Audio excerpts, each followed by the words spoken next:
Bonjour à tous et à toutes, bienvenue sur la chaîne YouTube Avatart. Du coup, là, j'ai l'honneur d'accueillir deux artistes qui se sont lancés dans le monde des NFT assez récemment. Et vu qu'ils ont un peu partagé ce qu'on faisait sur Twitter, je me suis dit que ça peut être cool de les récompenser et de parler un petit peu de eux cette fois-ci. Et donc, j'accueille Maxi et Thomas qui vont nous présenter leur projet NFT. Et c'est bizarre de dire Thomas parce que j'ai l'impression de parler de moi en même temps. C'était un peu. J'ai regardé en plus C'est tes mon petites pseudo, hein, caméras, si tu veux. je suis là Au moins, ici. c'est pas dur à retenir. Voilà, ce sera pas dur pour vous à retenir. Du coup, présentation faite, je veux bien que vous parliez un petit peu de vous deux, de comment est-ce que vous êtes rencontrés, comment est-ce que vous avez commencé à travailler ensemble, un petit peu ce que vous avez fait avant de faire donc vos premiers NFT et pourquoi est-ce que vous en êtes arrivé jusque-là aujourd'hui. Ok, je vais commencer parce que Honneur aux honneur aux dames, hein. dames. Tout à fait. Donc voilà, moi je m'appelle Maxi, c'est mon pseudo d'artiste, on m'appelle aussi Max dans la vie de tous les jours. Dans la vraie vie, je fais pas du tout un métier qui en fait est lié à l'art. Je travaille plutôt dans l'informatique, donc vraiment rien à voir. Et je fais de l'art, mais juste en autodidacte en fait, en tant qu'artiste amatrice, on va dire. Et j'ai commencé à dessiner à l'âge d'environ 10 ans. Donc ça commence à faire déjà. Et j'ai commencé par du dessin traditionnel dans vraiment l'univers manga. Donc j'ai commencé par dessiner des Pokémon et puis après des personnages de manga, etc. Je suis restée dans le manga pendant très longtemps. Et puis j'ai switché dans le style comics en fait il y a sans doute environ une dizaine d'années avec les Marvel quand ils sont apparus en fait au cinéma. Et voilà, ça m'a fait switcher de style et maintenant je suis un petit peu entre les deux, entre du manga et du comics. J'ai toujours été fan globalement des super-héros. Et en fait, j'ai commencé à dessiner mes propres super-héroïnes parce que je me disais que il y avait que des hommes en fait au départ en tant que super-héros. Donc, on voyait Batman, Spider-Man, Superman, etc. Et je me disais, c'est pas juste. Je pense que les femmes sont tout à fait aptes en fait à sauver le monde aussi. Et du coup, j'ai commencé à faire des gender swaps en fait et à faire mes propres, pardon, Spider-Woman, etc. Enfin, Doctor Strange, tous ces super-héros masculins, je les ai tournés en fait en version féminine. Et voilà, et j'ai commencé à créer un petit peu mon propre univers comme ça, jusqu'à arriver au début de cette année en fait, où je me suis dit pourquoi pas créer vraiment mon univers avec mes propres super-héroïnes qui n'auraient rien à voir avec du Marvel ou du DC. Et voilà, et j'en ai parlé du coup à Thomas et je lui ai dit voilà, j'ai ce projet en tête, un petit peu fou. Et est-ce que tu veux te lancer avec moi? Parce que je me suis dit, créer un dessin seul, c'était bien, mais pouvoir l'animer, c'était encore mieux. Et c'est pour ça que j'ai demandé à Thomas de me rejoindre dans cette aventure. Et je fais une magnifique transition pour le laisser se présenter. Ouais, mais c'est vrai que pour faire, c'est un peu similaire en fait par rapport à Maxi, à mon parcours. Je faisais complètement autre chose avant, donc j'ai été chef de projet digital, designer UX. Vraiment, j'ai même fait du langage développement informatique, donc j'ai fait 5 ans d'études là-dedans et j'ai monté ma propre boîte par la suite. Donc c'est quelque chose que j'ai toujours voulu faire. En fait, j'ai toujours voulu créer quelque chose de par moi-même. J'ai toujours eu cette on va dire créativité, que ce soit dans un domaine ou dans un autre. J'adore la laisser aller. Donc c'est vrai que par ailleurs, je faisais beaucoup de motion design par moi-même en fait depuis très jeune. J'avais commencé par du Photoshop, donc forcément des photos un peu modifiées, etc. Bon, ça faisait rire les potes. Et puis après, j'aimais bien tout ce qui entourait un peu le cinéma, donc les effets spéciaux. Donc je m'amusais à faire des bullet time style à la Matrix. C'est un peu mon idée de base auquel je suis parti dessus. Et au fur et à mesure, j'ai étayé un peu tout ça au fur et à mesure des années. Donc, merci Andrew Kramer avec tous ces tutoriels sur Video Copilot. Et je suis parti là-dessus. Mais en fait, j'aurais dû me dire, voilà, je fais ça pour mes études et puis j'ai travaillé. Et puis aujourd'hui, en fait, j'ai arrêté tout ce que j'ai fait avant pour me lancer justement dans du motion design, tout simplement. Et je me suis rejoint à l'idée de Maxi. En fait, j'adore créer. Donc, j'ai fermé ma boîte. Je me suis lancé dans ce projet-là avec Max. Et j'ai dit à Max, bah écoute, tes dessins, ils sont trop stylés. Moi, j'aimerais bien les animer. Et puis, on s'est lancé comme ça, en fait. C'est vraiment parti d'une idée, parce qu'on s'est connus avant, mais en fait, on parlait pas du tout de ça. C'est vrai que c'était quelque chose, un loisir plus qu'autre chose, plutôt qu'un boulot, quoi. Donc voilà, bah, c'est un peu pour résumer. C'était plus court, mais voilà. Je suis plus bavarde. De base, vous connaissez pas la passion que vous aviez chacun, ou la connaissez pas de votre côté? Non, pas du tout, non.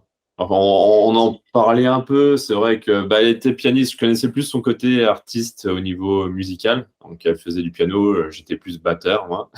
Qu'on avait parlé un peu là-dessus. Mais c'est vrai que quand c'est venu par la suite, c'est quand j'ai vu ses dessins, parce qu'elle dessinait beaucoup. Et puis voilà, j'en suis venu à là, quoi. On s'est rejoint plutôt dans l'univers des jeux vidéo, en fait, donc vraiment rien Bien à sûr. voir.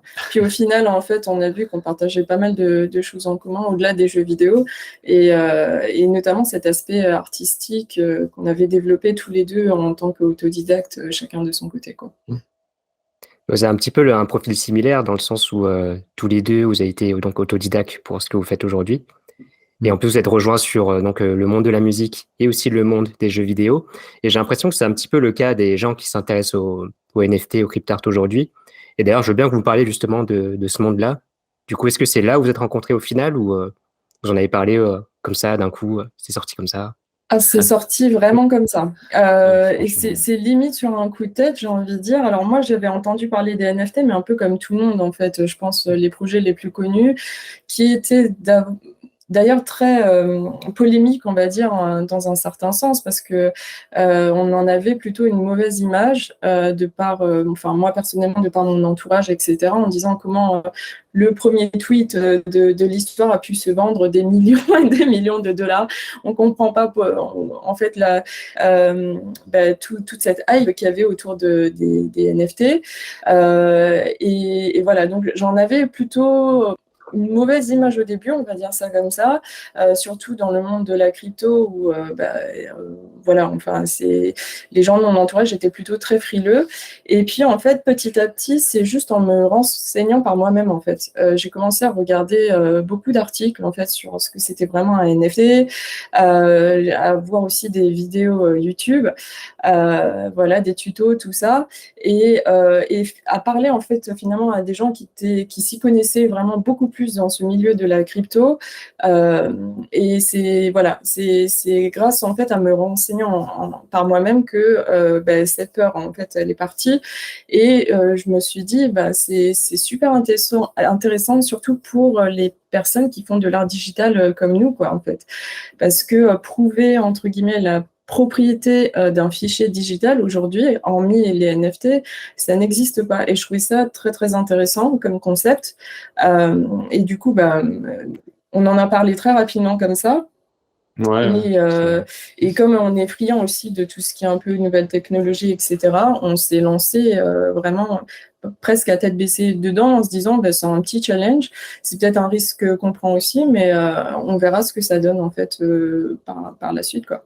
à vrai Du dire, coup, ouais, c'est un challenge, comme tu dis, mais c'est aussi, en fait, un peu un nouveau droit, on va dire, de pouvoir vivre de l'art, hein, qui est vraiment pas facile, que ce soit NFT ou hors NFT, hein. En tant qu'artiste, on dit que les plus connus, on va dire, c'est ceux qui sont morts, et après, leurs œuvres fonctionnaient de mieux en mieux. Mais c'est vrai que aujourd'hui, ça nous laisse en fait un chemin supplémentaire pour pouvoir vivre un peu d'une passion qui est vraiment très difficile à vivre, surtout si on n'a rien derrière pour pouvoir en faire. Donc généralement, double métier.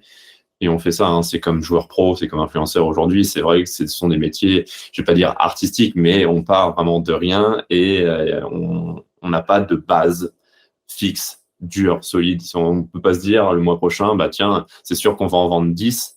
Non, il faut toujours être prêt à ce que rien ne se passe, et continuer à avancer. Donc, c'est vrai que dans les NFT, moi, contrairement à Maxi, j'étais dedans depuis un bon moment. Donc, 2017, et c'est vrai que même un peu précurseur, par exemple, avec Counter-Strike à l'époque, ils vendaient déjà sur des événements, en particulier en LAN, par exemple, des petits pins auxquels on pouvait justement les avoir physiquement, donc sur place, et rentrer le code pour l'avoir sur son compte Steam. Donc, par exemple, ils avaient commencé les NFT un peu inconsciemment comme ça, et au fur et à mesure, c'est venu se développer avec des cartes de collection, des achats justement only sur Internet. Donc, j'ai toujours aimé en fait ce côté physique qu'on pouvait avoir en NFT et ce côté digital collectionnable aussi. Donc, c'est vrai que comme on a aujourd'hui toujours son smartphone sur nous, on a toujours sa collection sur nous. Donc, c'est vrai que si on partage avec du monde qu'on connaît, on a toujours, ah tiens, t'as vu la dernière que j'ai eue, machin, on peut se l'échanger. C'est quelque chose de toujours très ouvert aujourd'hui et qui ne cesse d'évoluer. C'est ça qui me passionnait en fait beaucoup. Et c'est vrai que justement, cette idée de se lancer dans les NFT, on s'est dit, on peut en vivre, on peut vendre nos arts, nos œuvres, en fait, et derrière, on peut aussi chercher cet effet collection et cet effet justement unique. Et c'est ça qu'on essaye justement de créer aujourd'hui avec nos œuvres, et qu'on travaille vraiment littéralement tout à la main, et qu'on fait en sorte que chaque personne qui acquiert une de nos œuvres, on va dire, ne la verra nulle part ailleurs, quoi. C'est vraiment la chose qu'ils ont, c'est à eux et ça ne restera qu'à eux. Voilà. D'ailleurs, en parlant de ça, j'aimerais bien que vous nous parliez un petit peu de vos œuvres d'aujourd'hui, de ce que vous avez fait depuis que vous travaillez ensemble. N'hésitez pas à partager sur l'écran si vous avez des images, etc., hein. Vous pouvez le faire directement. Ouais. Ça marche. J'essaierai de me dépatouiller en même temps. Vas-y, parle. Donc, le projet s'appelle le Maxiverse. Voilà, donc c'est pas très compliqué de voir d'où ça vient. Du coup, voilà, le Maxiverse, c'est un univers, comme j'ai dit, de super-héroïnes uniquement. Je mets vraiment en avant les femmes. C'est un choix totalement volontaire. Du coup, le but, en fait, de ça, c'est aussi un but un peu caritatif. C'est-à-dire que une partie, en fait, des fonds qu'on récolte via ces ventes-là part à des associations qui, justement, soutiennent les femmes, les droits de la femme, etc. Typiquement, en ce moment, par exemple, on fait un événement pour Octobre Rose, là, pour en fait le mois de sensibilisation pour le cancer du sein, avec l'association Ruban Rose. On a créé une héroïne particulière en fait pour ça, dans le simple but en fait de pouvoir en fait justement donner cet argent-là à cette association. Voilà. Donc ça c'est vraiment l'aspect qui me tient particulièrement à cœur. D'un point de vue artistique, donc Thomas en a déjà parlé un peu tout à l'heure, mais on voulait vraiment casser en fait le cliché qu'on avait un petit peu des NFT, donc des PFP, qui sont en fait répliqués à l'infini entre guillemets par des algorithmes. Et du coup, nous, nos dessins sont vraiment uniques et faits main. C'est juste impossible de créer des algorithmes sur les dessins que l'on réalise. Et du coup, vraiment, chaque dessin est unique. Et on a une partie de dessin qui est, on va dire, fixe. Donc ça, c'est ma responsabilité. Et ensuite, on a une version du dessin qui est animée avec du motion design. Et ça, c'est le travail notamment de Thomas. Donc c'est un travail énorme. C'est pour ça qu'on ne peut pas non plus faire des milliers et des milliers d'exemplaires à la chaîne, parce qu'en fait, chacun de nos dessins en fait, représente à minima 20 heures de travail. Qu'on fait en plus en dehors de nos boulots respectifs, quoi. Donc ça prend du temps. Dans cet univers en fait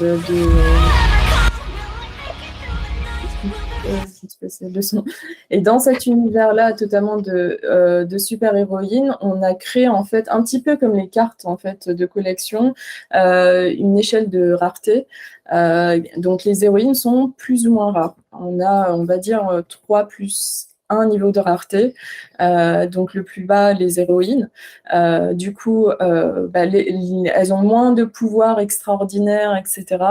Et puis elles ont aussi 2 variants. Donc il y a l'original plus 2 variants qui est juste en fait la même héroïne dans la même position, mais avec des couleurs différentes.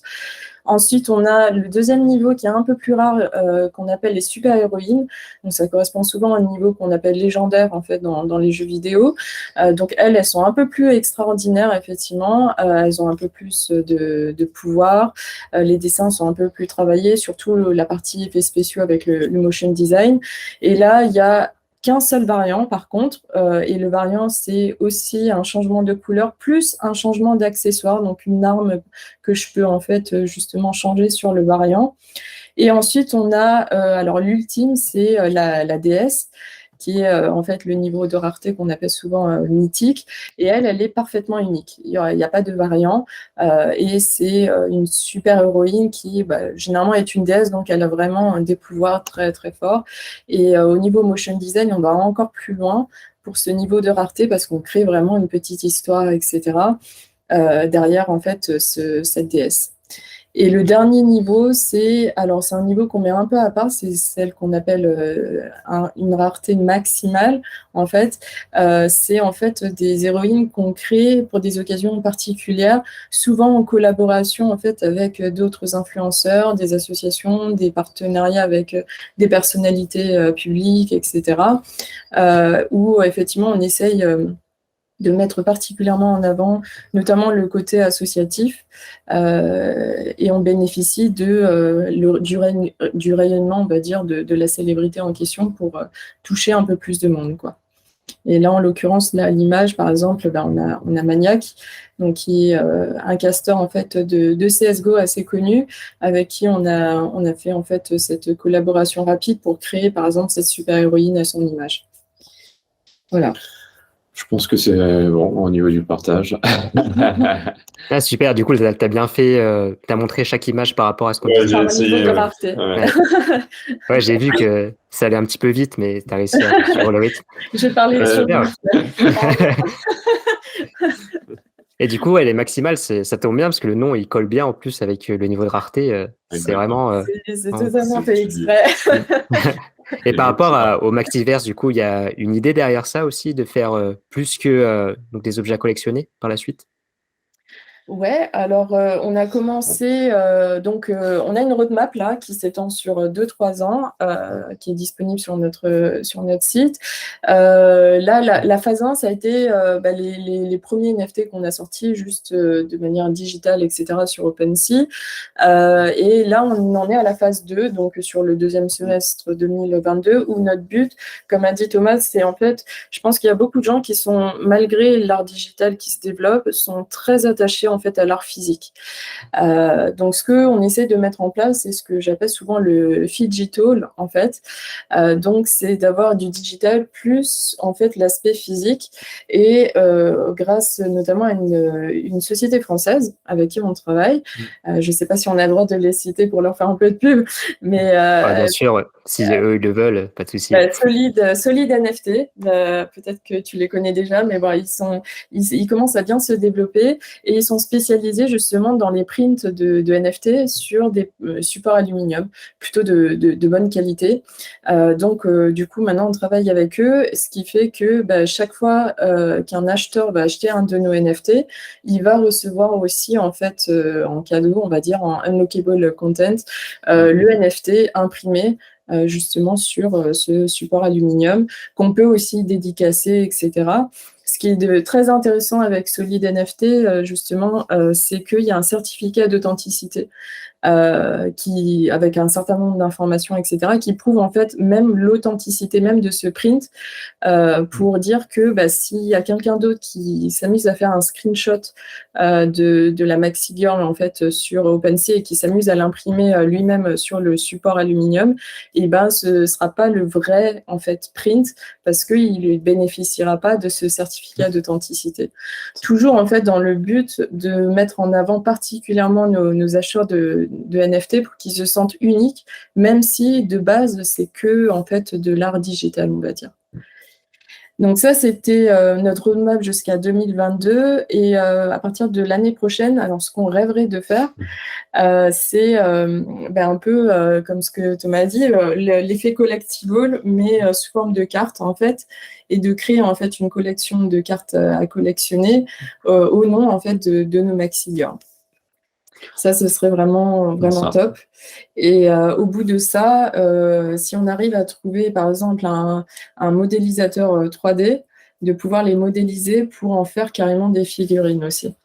D'ailleurs, s'il y en a un ou une qui nous écoute, n'hésitez pas à les contacter. Je mettrai les liens de leur site, etc. sur la vidéo. C'est cool. Mais on se rend pas compte parce que en fait, moi, je pensais que c'était totalement has-been en fait, cet effet de collection. Je te remercie. Non, Je peux figurer. C'est tout ce qui l'a guidé depuis le début. c'était un peu un effet nostalgique, etc. Je pense que c'est Dieu.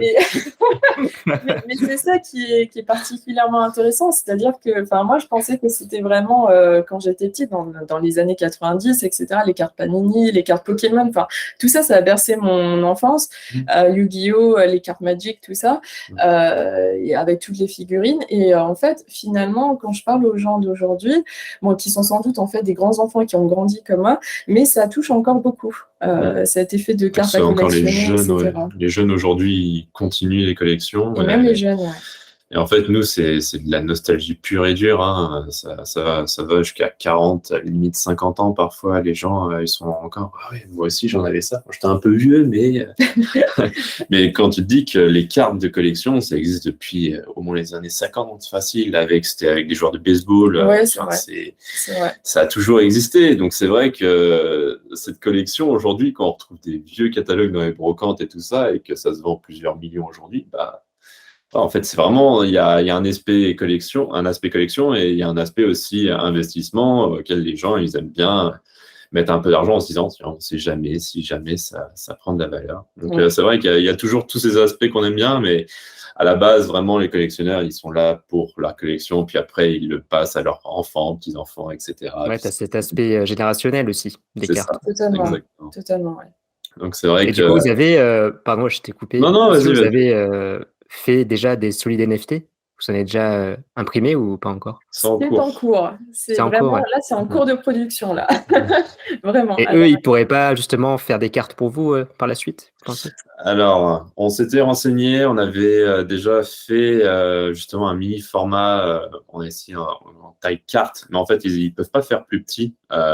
Donc, pour des cartes, ils peuvent pas faire, on peut pas faire des cartes aluminium, ça reviendrait trop cher. À vendre en grande quantité, ça reviendrait vraiment à des sommes astronomiques.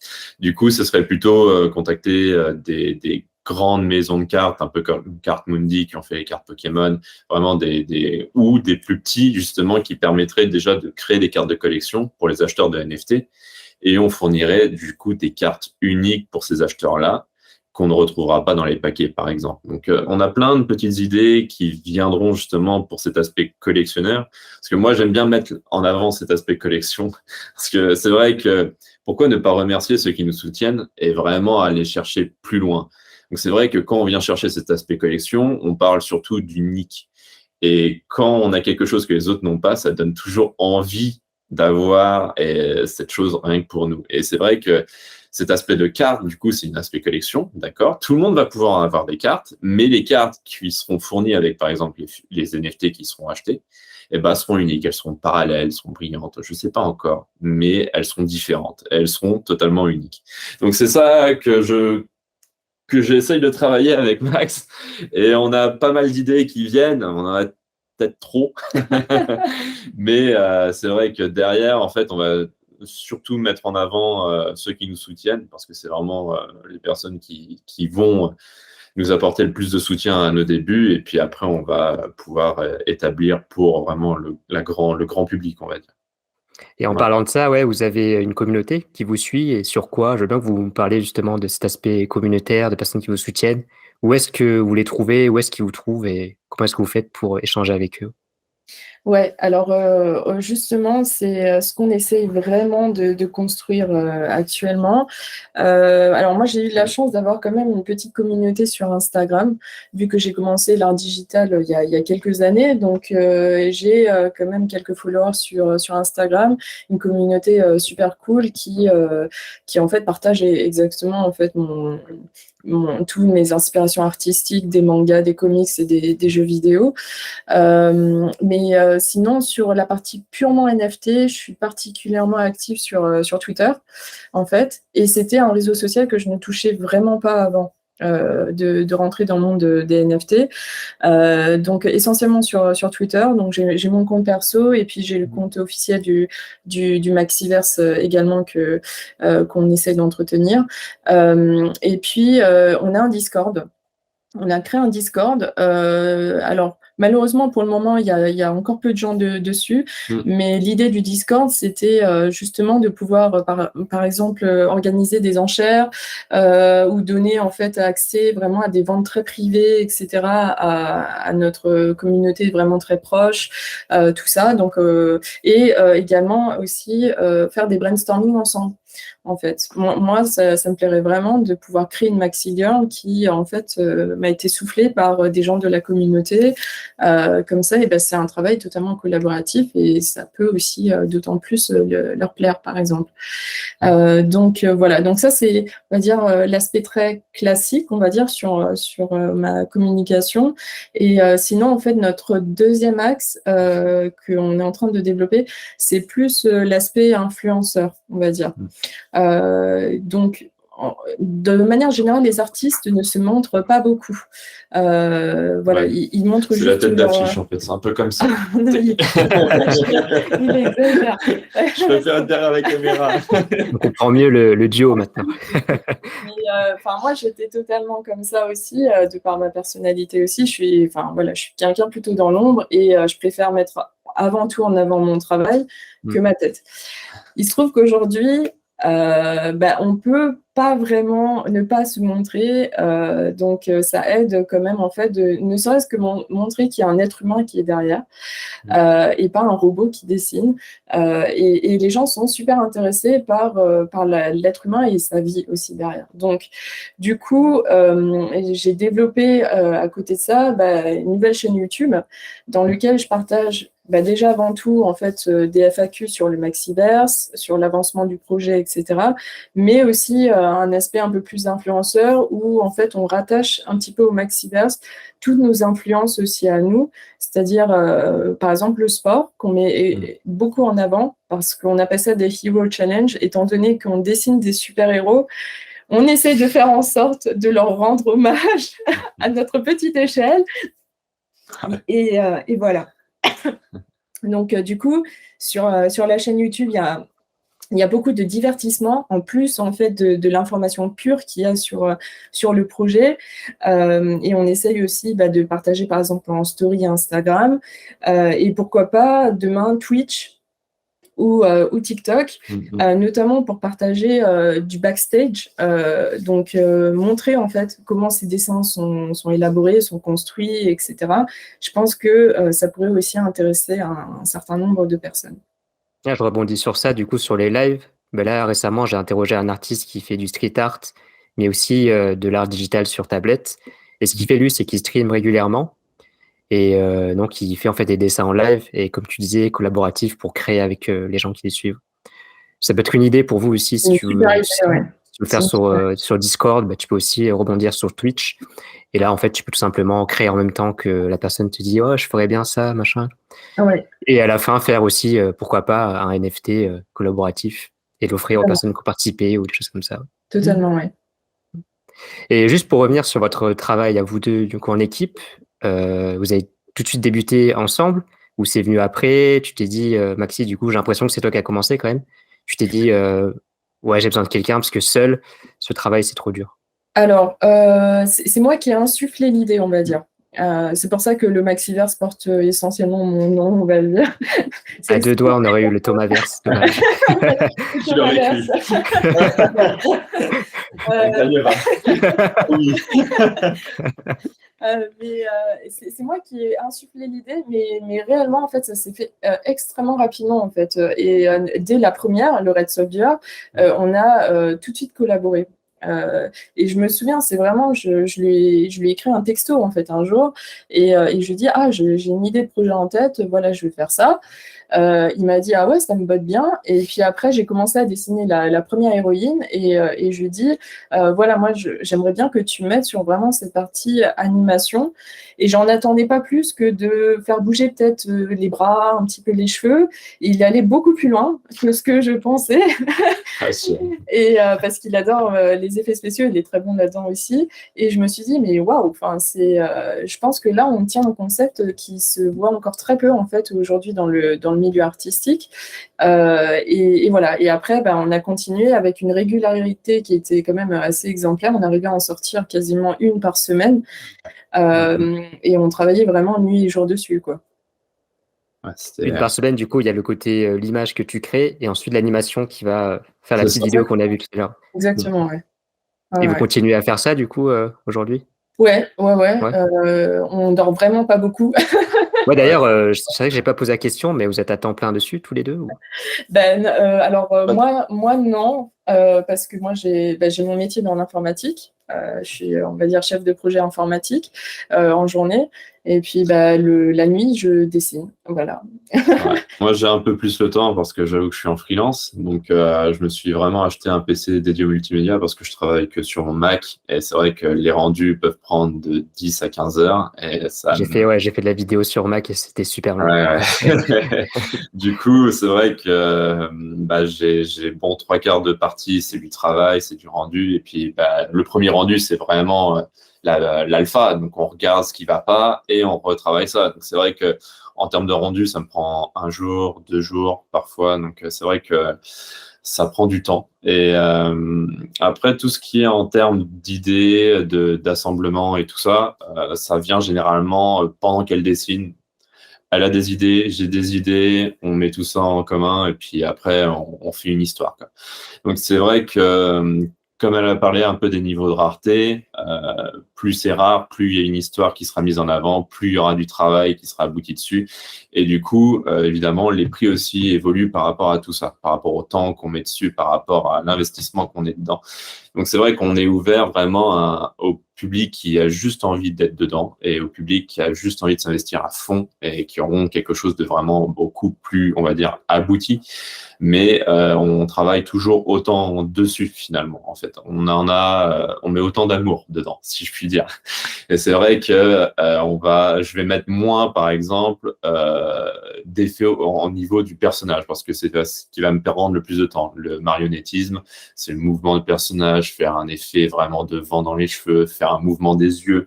Je découpe vraiment ces 10 000 calques que je bouge et que j'anime. Et c'est vrai que c'est un peu comme un dessin animé finalement. Et c'est un peu ça. Ça a jamais été mon métier. Ça prend du temps et c'est vrai qu'avec le temps, ça va beaucoup mieux. Mais c'est beaucoup, beaucoup d'énergie. Et si on veut tenir un rendement, on ne peut pas se permettre de faire ça sur toutes les Maxi Girls. Donc, c'est vrai qu'on enchaîne comme on peut et on essaye de rendre tout le monde content. Est-ce que vous avez une marque de fabrique où tout est fait à la main? C'est pour ça que c'est beaucoup plus long. Et c'est pas comme les collections qu'on peut voir qui pullulent, qui se font en fait automatiquement avec quelques logiciels et quelques calques. Là, c'est des milliers de calques et des milliers d'heures à la main à travailler dessus, quoi. Exactement. C'est honorable en tout cas. Et je voulais rebondir sur ça, du coup, sur les collections que vous avez créées. Est-ce que vous avez commencé à en vendre quelques-unes? Est-ce que vous avez quelques collectionneurs qui ont plusieurs cartes ou, si vous en avez d'ailleurs à afficher, n'hésitez pas à le mettre sur l'écran aussi. Hein. Ça peut être cool. Vas-y, je vais montrer votre OpenSea ou quoi. Je ne sais pas si vous êtes sur OpenSea d'ailleurs ou sur notre plateforme. Exactement. Donc aujourd'hui, on n'a qu'une seule marketplace qui est OpenSea. Et du coup, on a une collection qui est vraiment la collection du Maxiverse pour le moment. Et on en a vendu quelques-unes quand même, ouais. J'ai de la chance en fait d'avoir vendu ça essentiellement. Alors aujourd'hui, en fait, à des collègues ou ex-collègues, mais je l'ai découvert souvent a posteriori. Et c'est tout est parti d'un seul post LinkedIn que j'avais fait quand j'ai lancé en fait le projet. Et puis après, je sais pas, ça a provoqué un grand engouement. Alors sans doute parce que comme je travaille dans l'informatique, je pense que justement mes collègues sont aussi très sensibles en fait à toutes ces nouvelles technologies. Et donc, j'ai été vraiment très touchée de leur soutien là-dessus. Et donc, celles qu'on a vendues, c'est surtout vraiment les premières. Donc, il y avait le Red Soldier original qui est ici. Il l'a remise en vente. Qui a été remise en vente aussi un peu après. Donc ça, c'est vraiment la toute première, hein, celle avec qui l'aventure a commencé. Alors, ce qui est intéressant là, dans ce qu'on voit sur OpenSea, donc c'est un travail aussi sur OpenSea, parce que en fait, donc au niveau de la description, je mets une histoire. J'invente en fait réellement une histoire. C'est pour ça que j'appelle ça vraiment un univers, parce que j'invente une histoire derrière chacune de ces héroïnes. Parfois, on m'a demandé aussi est-ce que je vais en faire une BD plus tard, etc. Donc, je pense pas être une artiste accomplie à ce point pour en faire une BD entière. Mais en tout cas, il y a de la matière, effectivement, pour créer une histoire entière autour de chacun de ces personnages. Et au niveau des propriétés, et ben, je mets des attributs en fait à chacun de ces personnages, donc les armes qu'elle utilise, leur nationalité, le niveau de rareté aussi. Ça permet notamment de faire des filtres intéressants sur OpenSea pour justement pouvoir voir ce type d'informations. Donc ensuite, il y avait, alors hormis le Rhapsodier, je crois qu'il y avait Miss Lena aussi qui a été vendue. Ouais, il y a les chiennes, il y a toute seule en bas, Kim aussi, Ouais, Kim aussi, Shekil. Shanga aussi. Et comment on voit là les niveaux de rareté du coup? C'est vraiment la première collection, Écoutez, je on vais va dire. juste couper ma vidéo parce que j'ai un problème de connexion. Je la remettrai quand vous arrêterez le partage. Mais continuez à parler. Ok, ok. Et du coup, bah, toutes ces cycles-là que je viens de citer, et bah, ce sont en fait celles de notre série qu'on appelle en fait Originals, parce que c'est vraiment les premières. Donc voilà, Miss Lena, par exemple, elle a été créée en soutien, en fait, effectivement, pour la guerre en Ukraine. On était vraiment au début de cette guerre-là. Et elle représente notamment une ancienne Miss Ukraine, je crois, qui s'appelait comme ça, Anastasia Lena, qui d'ailleurs l'a vue et m'a félicité de ce travail en Ah, c'est vrai, elle particulier. a vu, ah, c'est énorme. Comment est-ce Elle qu'elle a a fait vu, pour le voir? elle a vu. Alors, je pense que j'ai dû la taguer sur Instagram quand j'ai publié le dessin. Et puis, elle m'a écrit en privé, etc., pour me remercier de cette initiative. Voilà. Et non, mais c'est très touchant. Parfois, on peut avoir des surprises comme ça de personnalités qui viennent nous féliciter. Et c'est vrai que c'est assez motivant, surtout pour des artistes amateurs comme nous, on va Oui, dire. c'est vrai. Tout le monde Surtout quand on positif. débute, c'est super honorable. Ouais. Ouais, totalement, totalement. Et voilà. Et du coup, bah, on en avait à peu près 10, je crois, sur la première série Originals.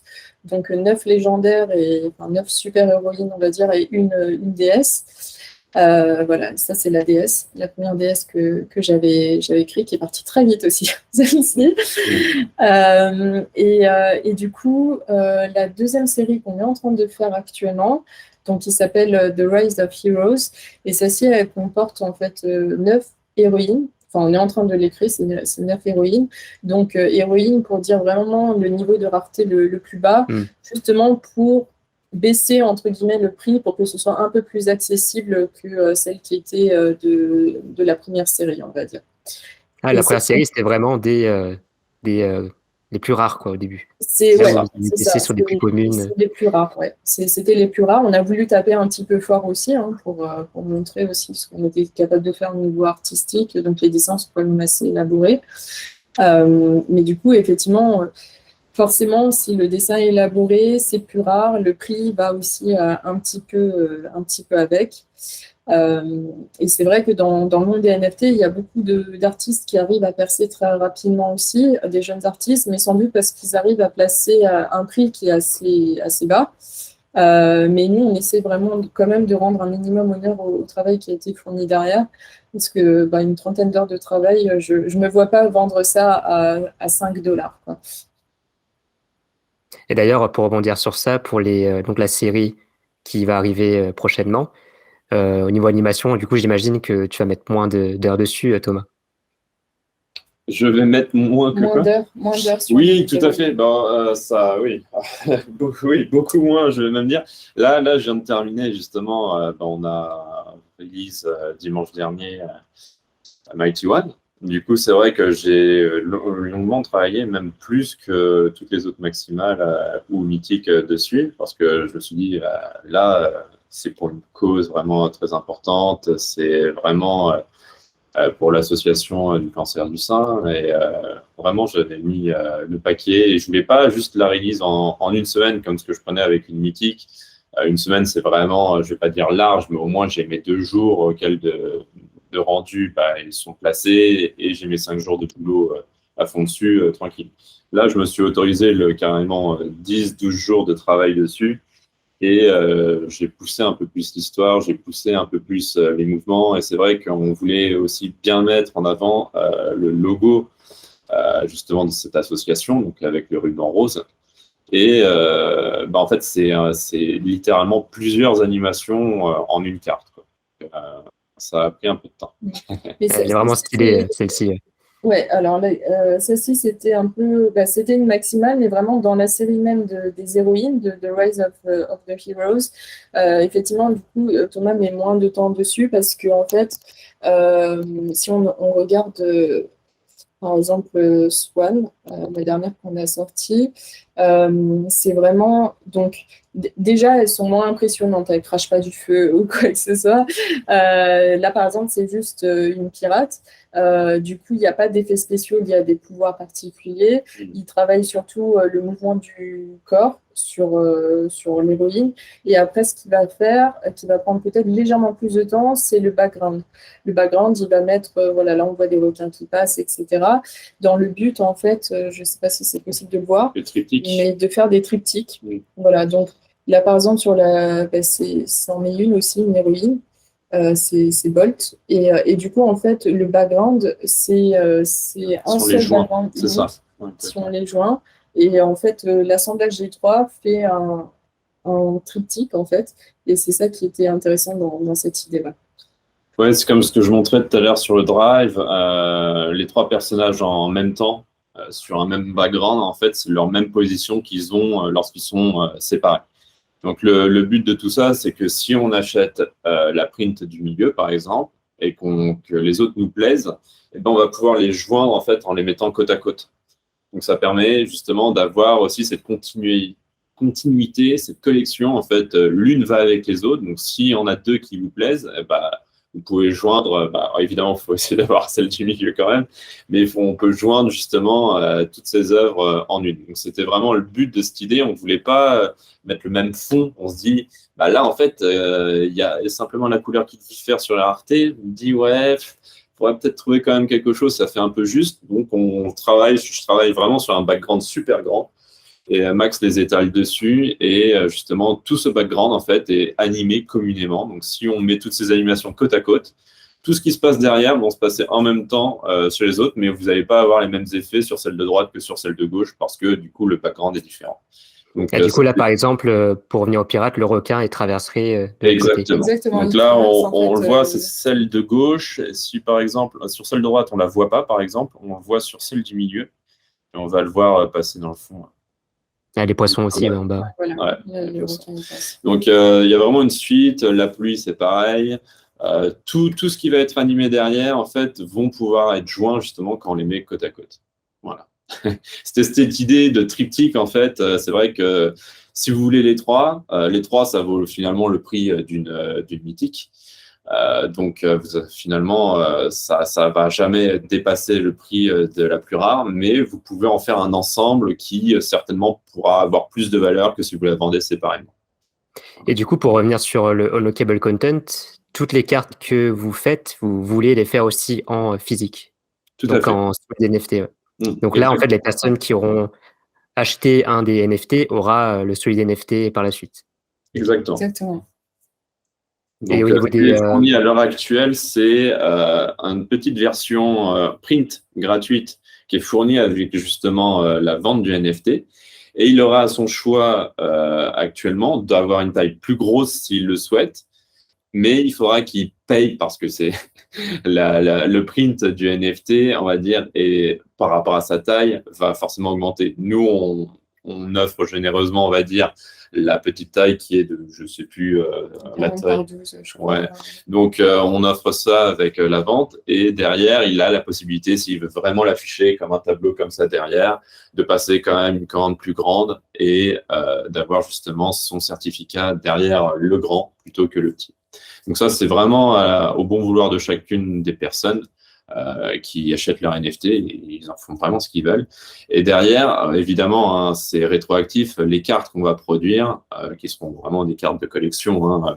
J'ai une carte, par exemple, on va dire Final Fantasy. Derrière, ces cartes-là, elle est brillante, ils auront une carte brillante à l'effigie de leur NFT qui ne sera pas trouvable nulle part ailleurs. En fait. Ils l'auront, ce sera leur carte, et dans les paquets de cartes, il y aura clairement autre chose. D'ailleurs, j'ai une question par rapport à ça. Imaginons que du coup, vous passez vraiment cette étape des cartes, des petites cartes à collectionner.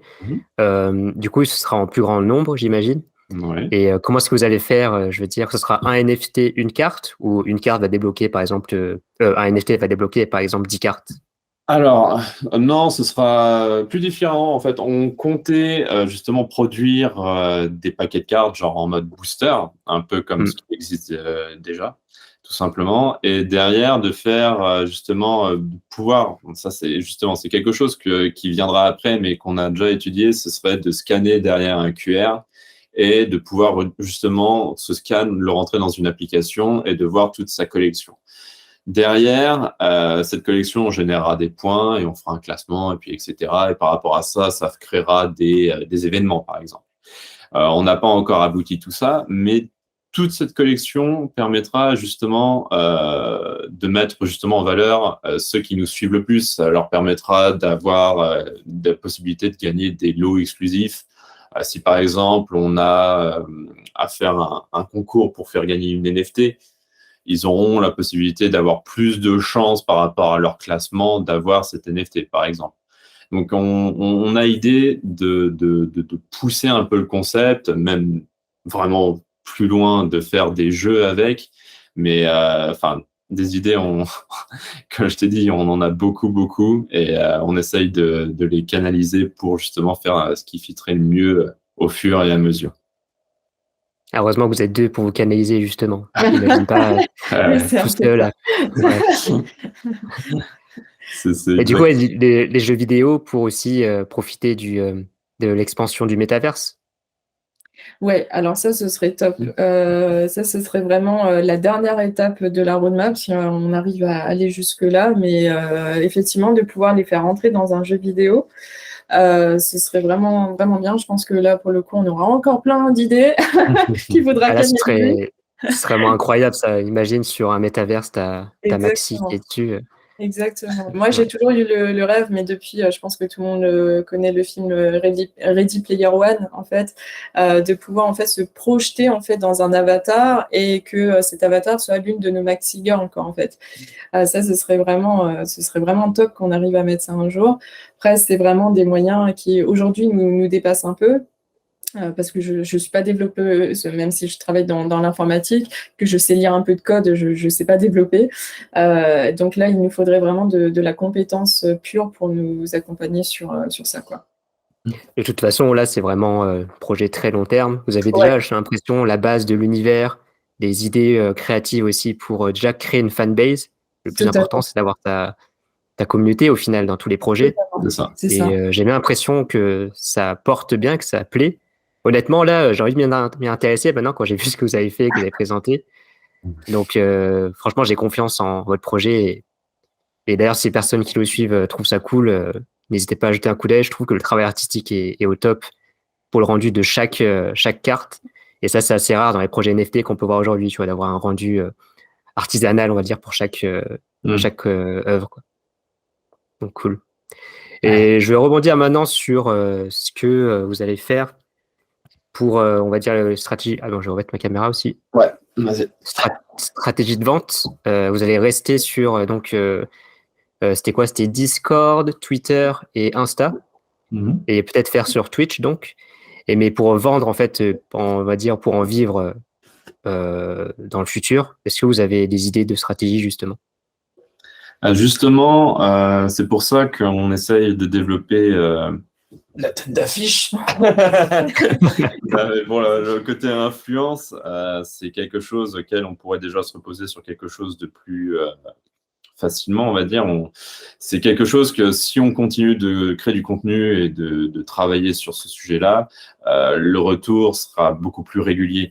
Alors que actuellement, nos œuvres, comme l'a dit Max, c'est vraiment notre entourage qui nous aide pour démarrer, ça fait connaître. Et après, plus tard, justement, ce côté influence, ça donnera justement plus de crédibilité, ça fera peut-être moins peur à certaines personnes, ça donnera peut-être plus envie. C'est vrai que aujourd'hui, c'est si on sort pas, on va dire, notre épingle du jeu et qu'on n'est pas la super épingle actuelle, on pourrait créer tout ce qu'il y a de plus beau au monde, ça n'arrivera malheureusement pas à sortir du lot. Donc, c'est pour ça qu'il faut toujours s'accrocher, pousser vraiment à fond et faire vraiment ce qui nous plaît. Et il faut vraiment pas se forcer à faire tout ça parce que finalement, ça demande vraiment beaucoup de persévérance et à se battre limite tous les jours pour. Mais il faut vraiment s'accrocher et faire en sorte que si une solution ne fonctionne pas, en étudier une autre et pousser celle-là, etc., etc. Parce que c'est que des murs qu'on se mange jusqu'à temps qu'on arrive à le casser. Oui, alors au niveau de la stratégie marketing, je ne sais pas si c'est une grosse stratégie ou quoi, mais effectivement, il y a ce côté un peu influenceur qu'on essaie de pousser pour gagner en visibilité et en crédibilité, on va dire ça comme ça. Moi, j'essaye aussi beaucoup en fait, de rentrer dans cette communauté vraiment NFT et crypto. Donc, je vais par exemple beaucoup à des meet-up. Donc, déjà, moi, pour me renseigner, je trouve ça très intéressant aussi de parler à d'autres personnes qui ont eu des parcours plus ou moins similaires, etc., et d'apprendre aussi de leur expérience, d'avoir aussi leur soutien. Et j'espère bientôt pouvoir créer peut-être des collaborations avec d'autres artistes NFT, en fait. Je pense que ça aussi, ça marche beaucoup parce que c'est une communauté encore assez niche aujourd'hui, surtout en France. Et je pense qu'il faut beaucoup se serrer les coudes entre nous, en fait, pour essayer justement de promouvoir un petit peu les NFT qui aujourd'hui ont encore ça commence à aller mieux, de plus en plus de gens commencent à savoir ce que c'est en fait les NFT, du moins ils en ont au moins entendu parler, ce qui n'était pas le cas il y a peut-être un an ou deux, mais c'est encore très niche, je trouve. Et voilà, donc vraiment créer cette communauté, je pense que c'est vraiment le plus important pour pouvoir avoir des partenariats, pour pouvoir avoir des collaborations, etc. Je pense que ça, c'est vraiment notre axe numéro 1, du moins en ce moment. Voilà. En plus, ce qui est bien, c'est que vous avez la possibilité de faire un lien avec la collection physique, avec des cartes, peut-être aussi s'intéresser aux personnes qui en fait aiment collectionner tout simplement. Exactement. Et on va entendre parler des NFT, et vont voir justement qu'il existe quelque chose de hybride un petit peu, et que c'est déjà assez accessible et déjà assez implanté. Et je voulais rebondir aussi sur la célébrité, donc Miss Ukraine. Ça peut être aussi une stratégie pour vous, ça, de toucher des célébrités selon des événements qu'il y a, au jour le jour, etc. Je laisse introduire justement les maximales. Totalement, ouais, c'était tout l'objet de la naissance du niveau de rareté maximale, en fait. C'était vraiment des collaborations avec des célébrités, des influenceurs, etc. Des artistes, des musiciens. Enfin, on est vraiment ouvert à tout type de collaboration pour atteindre en fait une communauté plus grande qui va toucher en fait des gens, on va dire entre guillemets lambda, enfin pas des gens qui connaissent déjà les NFT et la crypto, mais vraiment peut-être des monsieur ou madame tout le monde en fait, pour les sensibiliser aussi en fait aux NFT et à la crypto et qu'ils évitent d'en avoir peur en fait. Je pense qu'il y a beaucoup de peur et de crainte autour de ce monde-là parce que les gens ne sont pas encore suffisamment renseignés en fait, par ça. Et en simplement donnant un peu plus de visibilité, de pédagogie, je pense que ça débloquerait pas mal de gens de s'y intéresser. C'est vrai que, ouais, justement, comme tu disais, ça fait partie d'une stratégie, elle est maximale et ça nous permet aussi de montrer un peu cet aspect caritatif parce que t'as pas parlé trop, je crois, de ton côté féministe, justement. Je pense que ça, c'est assez vu. Je dessine que des femmes. Et du coup, ouais, donc c'était vrai que ce côté maximal, on s'était dit, mais pourquoi en fait créer un niveau de rareté au-dessus de tous les plus gros niveaux de rareté? Et justement, c'est pour mettre en avant encore plus cette carte, cette œuvre qui est unique en fait parce que c'est un partage avec une autre personne qui soit influent, connu ou qui juste soit bon dans son domaine et une association même. Le Mighty One, ça vient d'une association. Donc, que ce soit caritatif ou non, c'est vraiment quelque chose qui va servir à ce point-là. Aujourd'hui, on a travaillé avec cet artiste. Cet artiste voulait mettre, on va dire, sa musique en avant sur l'une de nos œuvres d'art. Et on l'a dessiné, on a mis sa musique, on l'a intégré. Et puis là, ça symbolise ce moment auquel ça réunit tout le monde. Et du coup, ça permet aussi une assimilation de plusieurs domaines différents et qui est aussi intéressant. Je trouve que en fait, ça nous rajoute pour nous un côté créatif supplémentaire, puisque c'est nous donner, on va dire, plus de cordes à notre arc et justement de pouvoir établir quelque chose d'encore plus grand. Je vais faire poète, je pense. Philosophe, il y a un truc. J'ai mon bouquin disquette en dessous. Il y a un potentiel là d'écriture. Je sais pas, ça sort tout seul. Excusez-moi. En tout cas, c'est bien de voir que c'est naturel déjà. Et en tout cas, c'est cool de justement mettre. En fait, c'est quelque chose que je veux aussi parler dans les vidéos que je fais. C'est ce côté d'apporter quelque chose qu'une simple, on va dire qu'un simple NFT sans but derrière. Parce qu'il y a beaucoup de collections qui se créent surtout dans la crypto-sphère qu'on appelle. C'est avec un but spéculatif et de faire en fait gonfler le prix de la collection pour ensuite la revendre à un certain prix et faire de la plus-value. Donc, qui s'assimile assez avec la spéculation crypto-monnaie. Du coup, c'est pour ça que le public aujourd'hui, c'est plutôt ce genre de personnes-là, en tout cas des personnes qui investissent. Et là, en fait, ce qui manque, je pense, dans le marché francophone des NFT, du crypto art, c'est ce côté, on va dire, pas seulement qualitatif, mais aussi avec un sens artistique derrière. Totalement. Et ça, justement, est-ce que c'est quelque chose que vous voulez faire aussi pour les cartes, on va dire, moins de niveau, ou c'est vraiment juste pour les maximales? Et comment est-ce que vous pourrez faire? C'est vrai que pour l'aspect artistique, il y a déjà ce que je disais à la base, c'est-à-dire que nos dessins sont parfaitement uniques, etc. Ils sont travaillés, il y a toute une histoire, un univers qu'on crée derrière, etc.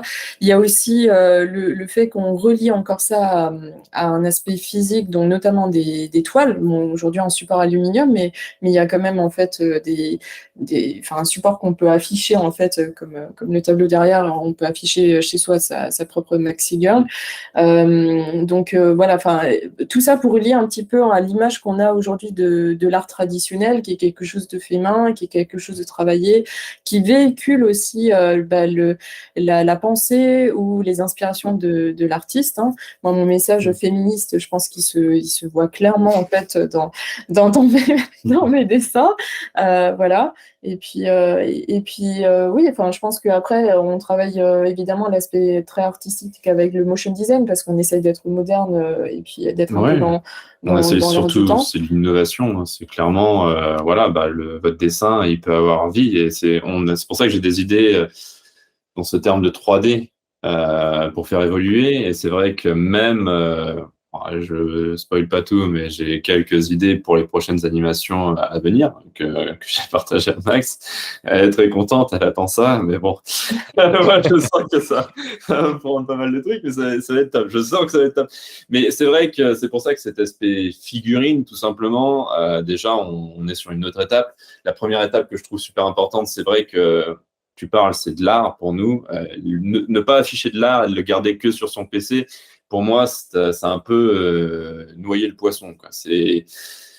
C'est dommage, quoi. Il faut qu'il nage, faut que tout le monde en profite. Si quelqu'un achète une œuvre d'art chez nous, ce serait bien qu'il la mette en avance parce que ça lui plaît, ça lui plaît. Par exemple, un streamer, il montre pas son background d'écran. Non, il montre son décor derrière. Si un streamer est intéressé par une de nos œuvres, nous, on est content de pouvoir le faire mettre en avant, en fait, tout simplement. Donc, c'est d'où le fait de faire des figurines. Moi, ça me permet aussi d'avoir justement un modèle 3D qui sera digital et de pouvoir travailler avec et d'avoir quelque chose d'encore plus abouti pour l'animation. Et derrière, ça sert à les imprimer, à les collectionner et à continuer justement un peu cette collection qui sera moins justement fixe. Si on aime jouer à la Barbie, on peut jouer avec les figurines, quoi. Donc, tout ça pour dire, non, c'est le côté vraiment collection. Donc, pour moi, le côté collection, mais le côté aussi mettre en avant, en profiter, décorer, parce que ça en fait partie tout ce qui est de là. Mais vraiment, si on veut garder juste l'aspect collection, les cartes définissent bien cet aspect collection. C'est un peu plus compliqué à afficher. Et c'est quelque chose qu'on a généralement protégé bien au chaud dans pas un cartable, mais dans un classeur. Merci. Et du coup, c'est vrai que voilà, ça, c'est un peu plus sa grotte secrète, si je puis dire. En termes de nos inspirations, on essaie vraiment de toucher des gens qui sont très tournés vers la pop culture, on va dire ça comme ça. Donc, c'est vrai que là, si on voit sur OpenSea, on voit en fait les films et les séries que j'ai regardées et qui m'ont amené en fait à dessiner ces super-héroïnes. Parmi les dernières, Phoenix, par exemple, c'était un personnage de Maverick, le dernier Top Gun. Voilà, quand je suis sortie du ciné, j'ai fait « Ah !» je vais dessiner ça. Stranger Things, la dernière saison qui a été incroyable. Voilà, il y a un moment emblématique avec Eddie, donc on va pas spoiler. On va pas spoiler. Mais bon, je couperai les moments où ça spoil. Non, spoil pas. Mais voilà, il y a ce moment emblématique. On voulait rendre hommage aussi à ce moment emblématique. On est aussi beaucoup touché par l'actualité. Voilà. Le surf. Potentiellement, on a le décès de la reine Elisabeth. Peut-être qu'il va y avoir une reine qui va apparaître dans la collection aussi à venir. Voilà, donc on essaie quand même de toucher un public large. Pour comme je l'ai dit, en fait, les sensibiliser à notre travail artistique, mais aussi au monde de la cryptosphère, quoi. Mais c'est super malin de faire ça parce que, en fait, ce qui marche, on va dire, ce qui est assez viral, c'est vraiment ça, c'est les événements, c'est ce qui se passe sur certaines célébrités. Et si tu arrives à avoir le retour de la célébrité, par exemple, que tu as pu représenter sur ta carte ou sur la figurine, d'ailleurs, plus tard, ça permet aussi de profiter de leur réseau au final. Je sais pas si elle a partagé du coup Léna sur son compte Insta ou quoi, mais juste avoir ça ou le montrer par toi-même, ça montre que ton travail touche des célébrités et ces célébrités peuvent aussi partager ton travail. Et là, ça peut vraiment faire quelque chose de super grand. De neige, exactement. Mais c'est vraiment malin en tout cas. D'ailleurs, c'est un truc que je peux conseiller en même temps aux personnes qui se lancent, c'est de profiter de surfer sur ce qui se passe en fait dans le monde. Parce que l'art, en fait, c'est ça, c'est rebondir sur les actualités, sur les différents événements du monde et donner un petit peu sa vision de ça avec son travail artistique et ne pas délaisser ce côté-là. L'art, c'est pas seulement quelque chose de visuel et pas seulement quelque chose de beau, parce que sinon, les œuvres, il y a des gens qui savent faire des choses magnifiques, mais si ces personnes n'arrivent pas à les vendre, c'est parce que peut-être il n'y a pas une vision assez poussée ou quelque chose derrière. Et donc, il faut vraiment, je pense, jauger les deux. Faire quelque chose de beau, bien sûr, hein, pas faire un truc qui donne pas envie d'être regardé, mais aussi travailler sur en fait sur le côté, sur le monde, sur la société, sur comment est-ce qu'on voit la société aujourd'hui, etc. Donc ça, c'est cool que vous arrivez en fait à mixer les deux et en plus à avoir en fait un champ libre comme ça parce qu'il y a tellement de choses que tu peux reproduire sur ce que tu fais avec les héroïnes. Et en plus, tu as toujours ce double côté aussi sur les événements, etc., mais aussi ce côté féministe. Donc, vous avez vraiment beaucoup de choses à faire. Et là, je comprends pourquoi vous avez beaucoup d'idées, quoi. Là, par exemple, j'ai plein d'idées déjà qui arrivent comme ça, que je pourrais vous donner, mais je ne peux pas parce que ça ferait trop de pollution d'idées. Ouais. Tu me les donneras en off, alors. On fera en off, ouais. Et je veux bien, du coup, si vous avez, pour terminer cette interview, si vous avez, je sais pas, des conseils pour les personnes qui aimeraient se lancer dans les NFT, que ce soit des artistes ou pas, comme vous, hein, débuter en autodidacte, qu'est-ce que vous leur conseillerez? Comment est-ce qu'ils pourraient commencer à s'y intéresser? Si vous avez des conseils, c'est maintenant. Ouais, j'en ai quelques-uns. Alors déjà, en fait, se renseigner. Je pense, parce que moi, par exemple, j'avais quasiment personne de mon entourage qui connaissait les cryptos, les NFT, etc. Je pense qu'on est vachement attiré par l'idée que c'est peut-être de l'argent facile, parce qu'on a vu des projets exploser et on pense qu'on va devenir milliardaire en publiant un dessin. Mais c'est pas le cas. Donc, faut garder les pieds sur Ça terre. serait. Ça serait. Faut vraiment garder les pieds sur terre, ne pas mettre autant d'engagement justement à vouloir faire de l'argent à tout prix. D'abord prendre le temps de se former, en fait, se renseigner. Il y a beaucoup d'articles qui existent sur Internet, il y a beaucoup de tutos superbes, et c'est comme ça que je l'ai trouvé, hein, d'ailleurs, voilà, sur Internet. Donc voilà, prendre le temps en fait de regarder tout ça avant de se lancer. Et puis après, c'est mon deuxième conseil, c'est la communauté. On fait rien sans une communauté, vraiment. Je pense qu'on pourrait dessiner le plus beau dessin du monde s'il n'y a pas une communauté derrière qui nous soutient, qui interagit avec nous, qui partage des idées, qui partage notre travail, etc. On ne s'en sortira vraiment pas. Voilà. Donc vraiment prendre le temps de build, de créer sa communauté et du coup d'être bienveillant. Parce que bon voilà, Internet c'est quand même très toxique de plus en plus, donc vraiment rester soi-même, rester bienveillant avec les gens, et puis dernier conseil, être prudent aussi quelque part. C'est un monde encore, on sait, Sauvage. Sauvage, voilà. Il y a des scammers, ça existe. Un peu comme tout, j'ai envie de dire, de plus en plus, hein, on peut se faire scammer par téléphone, par mail, etc. Mais voilà, donc rester prudent, ne pas cliquer sur n'importe quel lien ou télécharger n'importe quel type de fichier, etc. Voilà. Mais bon, rester prudent, mais voilà, si on respecte ces règles de base, normalement ça se passera bien. Et en fait, prendre du plaisir, je pense que c'est ce que Thomas voulait souligner. C'est surtout une passion. En fait, si ça commence à venir vous ronger votre vie personnelle et tout ça, faut pas forcément l'arrêter, mais au moins le mettre en pause, se recentrer un peu sur nous-mêmes finalement, parce que ça en va, si on va pas bien, ça peut toucher l'entourage, ça peut toucher aussi beaucoup de gens autour qui nous suivent de près.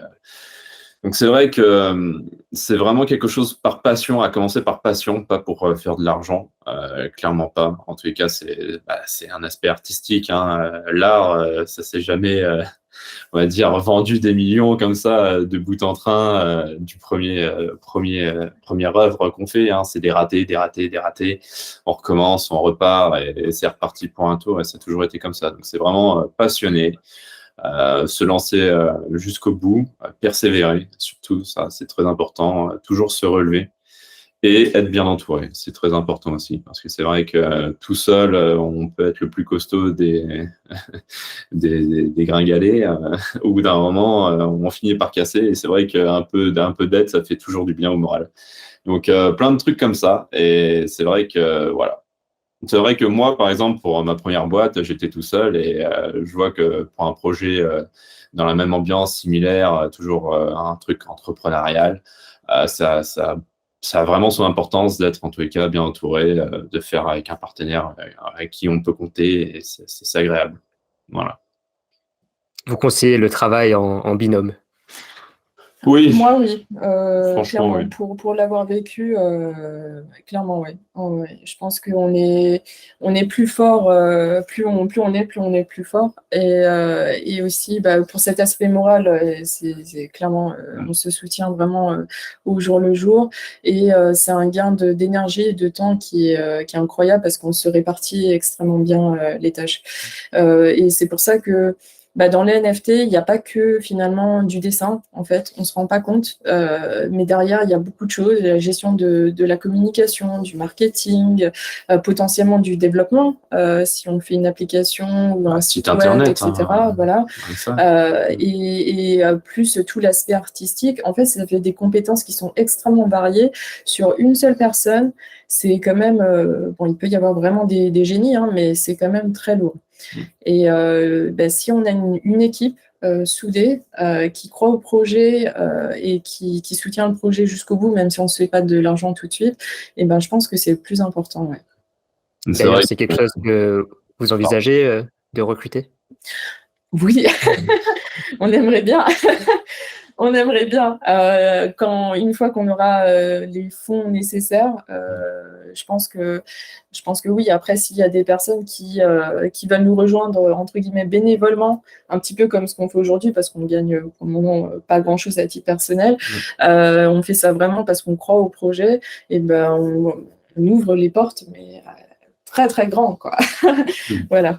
Ah ouais, c'est pour ça que quand je disais aussi faire le projet et bien s'entourer avec quelqu'un de confiance, finalement, il faut que cette personne-là soit au moins autant motivée que vous, voire plus. C'est vrai que s'il y en a une qui tire l'autre vers le bas, invraisemblablement, le projet va piquer le fond au fur et à mesure. Donc c'est vrai que même les personnes avec qui on va travailler plus tard, faut qu'il y ait pas de faille, quoi. Qu'on n'arrive pas à déceler ça et qu'on avance tous dans le sourire, qu'on en parle tout le temps, c'est communication et on avance, transparence, on avance main dans la main et c'est parti, quoi. Et c'est vrai que, enfin, c'est comme pour tout, hein, même aujourd'hui dans un milieu au bureau.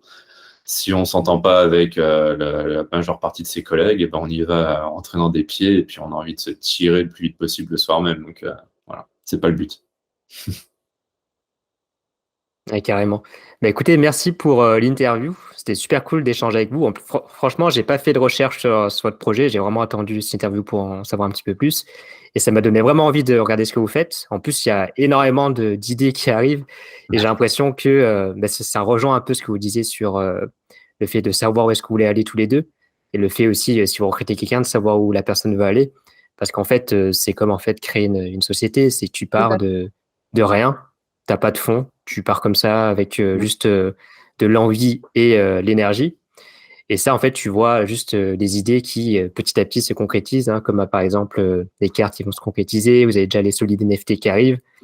Et en fait, fonctionner, c'est comme ça un conseil d'ailleurs que je donnerai en même temps à notre audience, c'est de fonctionner étape par étape et de pas voir, comme vous avez dit, les ventes aux millions qui se font tout de suite. Ça n'arrivera jamais comme ça, sauf si, c'est comme si vous gagnez au loto au final. Ça arrive à combien de personnes dans le monde? À très peu de personnes. Et le fait de travailler petit à petit, et en plus d'être en binôme, ce qui est sympa dans un monde où, on va dire, t'as pas trop de compétences et que ça fait un peu peur parce qu'il y a peu de personnes qui s'y connaissent et tout, ça permet de se rassurer, ça permet d'apprendre ensemble. Et en plus de ça, si jamais une des deux personnes fait une bêtise, l'autre sera là pour aider, pour assurer. C'est pas grave si t'as perdu un Ether, c'est juste un Ether, enfin, plein de choses comme ça. Exactement. Donc, je rejoins cette idée de bien s'accompagner, surtout au début, dans un univers où on comprend pas trop. Fonctionner étape par étape, comme vous l'avez dit, et pas voir en fait que l'argent dans les NFT, c'est de voir vraiment, c'est plus une façon de concrétiser ses idées, ses passions. Et ça, c'est top de voir que vous le faites chacun, toi avec Thomas avec la collection et le retour des cartes à collectionner et des figurines peut-être.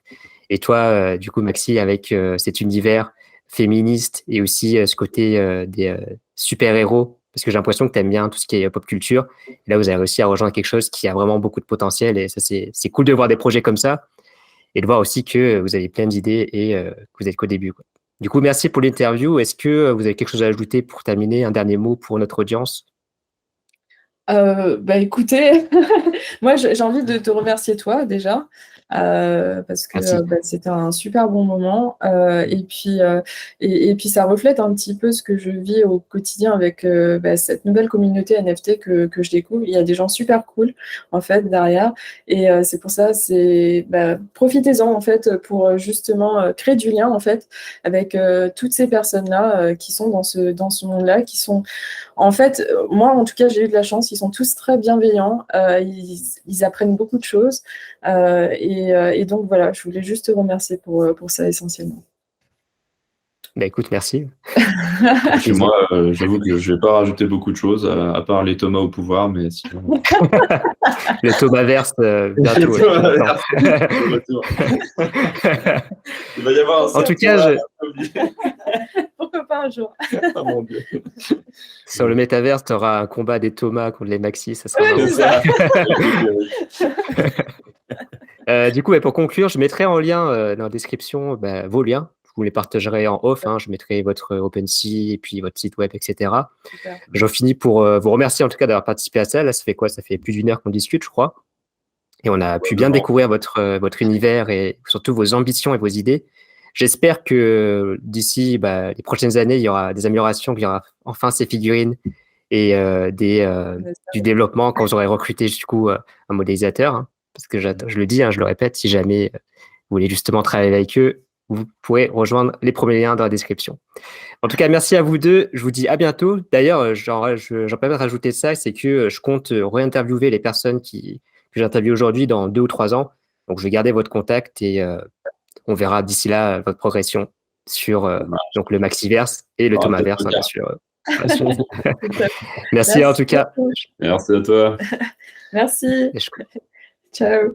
J'espère que l'interview vous a bien aidé à comprendre un petit peu plus comment fonctionne le marché du crypto art aujourd'hui du point de vue donc des artistes et des NFT également. Donc vous pouvez le voir en fait que c'est vraiment quelque chose de nouveau aujourd'hui. Hein, on est encore les pionniers de ce marché-là. Donc n'ayez pas peur si vos NFT ne se vendent pas. N'ayez pas peur si les artistes que vous connaissez et qui se lancent dans les NFT ne vendent toujours pas. C'est tout simplement qu'ils font partie d'un marché d'initiés, de pionniers et on est encore au début, donc aux prémices de ce marché-là. En tout cas, si vous voulez approfondir vos connaissances sur le crypto art et sur les NFT de manière plus globale, n'oubliez pas de rejoindre mes contacts privés qui est le premier lien dans la description.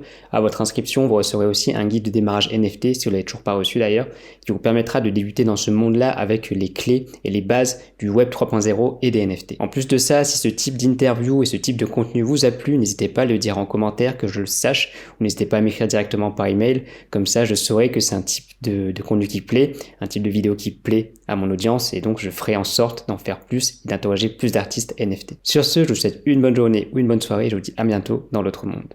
Ciao ciao.